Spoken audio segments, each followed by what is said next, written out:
আন্দোলন করবে 28শে অক্টোবরের মতো, পালিয়ে যাবেন না তো?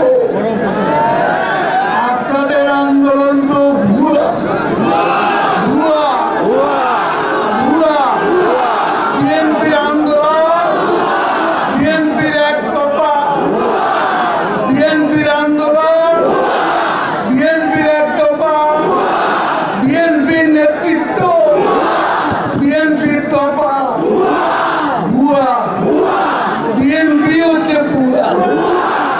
এই ভুয়া দলের ভুয়া আন্দোলনে জনগণ নেই, আগেও ছিল না, ভবিষ্যতেও থাকবে না।